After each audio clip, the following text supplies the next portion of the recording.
He wears a black suit, white shirt, black tie, white socks, black loafers, dark sunglasses, and a pork pie hat tilted just so. His hands are in his pockets. He is not doing anything, just standing there, cool and defiant, in a small black and white circle. You have seen him. Even if you have never heard a single two-tone record, you have seen him. On t-shirts, on badges, tattooed on arms, painted on the side of Vespers. He is one of the most recognizable images in the entire history of British music. His name is Walt Jabsco, and almost nobody knows that this cartoon figure, this symbol of a multiracial British music movement, was based on a real man, a Jamaican reggae legend, a founding member of the most important band in reggae history. This is Two Tone Stories, and this is the logo that became a skinhead symbol. The story of Walt Jabsco begins, as so much in this channel's story does, in Jamaica. In the mid-1960s, a group called the Wailers released an album called The Wailing Wailers. The band featured three young men who would each become legends: Bob Marley, Bunny Livingstone, and Peter Tosh. On the cover, and in the publicity photographs from that era, the three of them posed in sharp suits and shades, projecting exactly the sharp,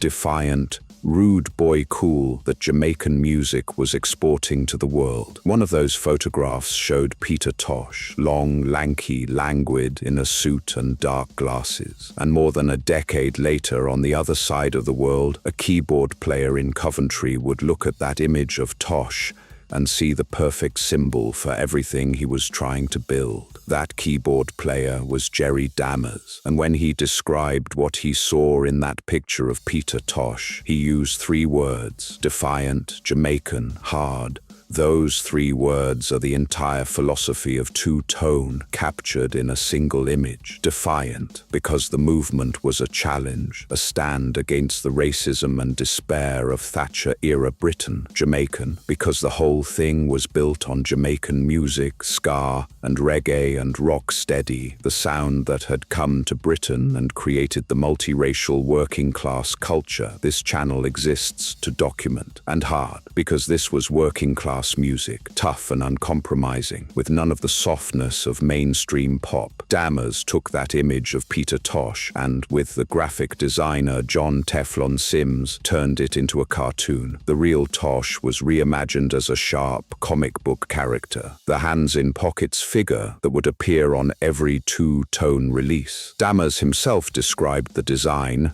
with typical self-deprecation, as an impression of the impressions, a nod to the fact that the early Wailers had themselves modeled their sound on American soul groups like Curtis Mayfield's Impressions. An impression of an impression, a British cartoon of a Jamaican legend who was himself inspired by American soul. That layering is the whole history of this music in a single joke. The name came from somewhere completely different and completely ordinary. The figure needed a name. People kept asking if the two-tone man had one, and Dammers had an old American bowling shirt, picked up by some accounts in Tunisia while he was playing in a band in the mid-1970s, with a name embroidered on the back. The name was Walt Jabsco. That was it, no grand meaning. A cartoon based on Peter Tosh, wearing the name of a stranger from an American bowling shirt. And yet that combination, a Jamaican reggae star's image and a random American's name, became one of the most enduring symbols in British youth culture. Walt Jabsco first appeared on Gangsters, the first single the label released,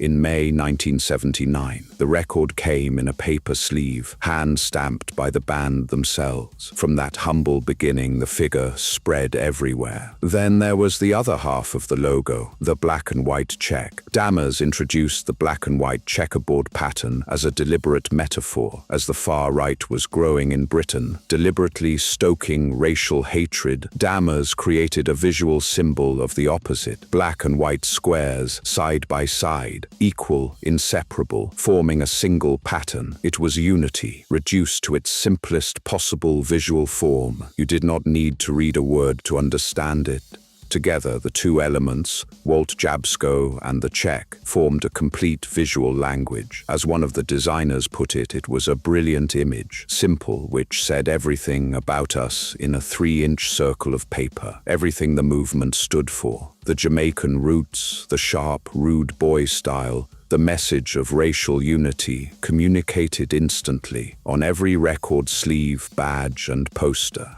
And this is where Walt Jabsco connects directly to the culture this channel documents. The rude boy figure that Dammers drew was not new. The rude boy, the sharp-dressed, defiant young Jamaican man, was a figure that ran straight through the history of skinhead culture. The original skinheads of 1969 had modeled part of their style on the Jamaican rude boys, the pork pie hat, the sharp suit, the cool defiance. These were the visual codes that Jamaican immigrants had brought to Britain and that white working-class youth had adopted and adapted. So when Walt Jabsco appeared, he was instantly legible to anyone who knew skinhead culture. He was the rude boy. He was the sharp Jamaican style that had been part of the subculture from the very beginning. The two-tone logo did not invent a new symbol. It crystallized an old one, took the rude boy figure that had always been at the heart of skinhead style, and made it into a clean, reproducible, unforgettable icon. That is why Walt Jabsco became a skinhead symbol. He already was one. Dammers just gave him a definitive form. Walt Jabsco was so successful that he spawned a companion. When The Beat, the Birmingham ska band, released their music on two-tone, they wanted their own version of the figure. The cartoonist Hunt Emerson was asked to draw them a logo, something to sit alongside Walt Jabsco. He found a photograph of the Jamaican ska legend Prince Buster dancing with a young woman, and he used her as the basis for what became known as the Beat Girl. She was Walt Jabsco's female counterpart, the same sharp, dancing, rude style, now with a partner. Rudy and the Beat Girl, often drawn together on a Vespa, extended the visual world that Dammers had created. The fact that the Beat Girl was based on a photo connected to Prince Buster is not a coincidence. Prince Buster was one of the foundational figures of Jamaican ska, a name this channel has covered in the Reggae Stories series. The entire visual identity of two-tone was built, image by image, from the icons of Jamaican music. Peter Tosh became Walt Jabsco. A dancer from a Prince Buster photograph became the Beat Girl. The movement wore its roots on its sleeve, literally.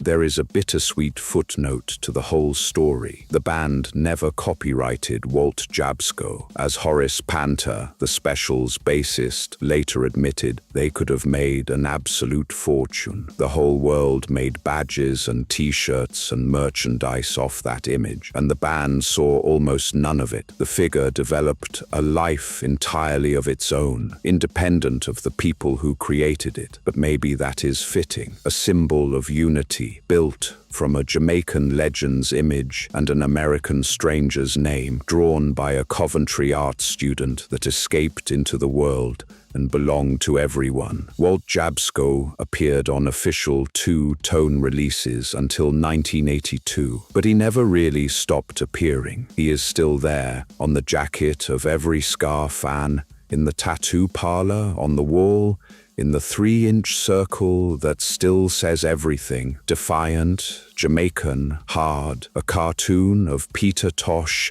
that became the face of British ska and one of the most enduring symbols the culture ever produced. This is Two Tone Stories,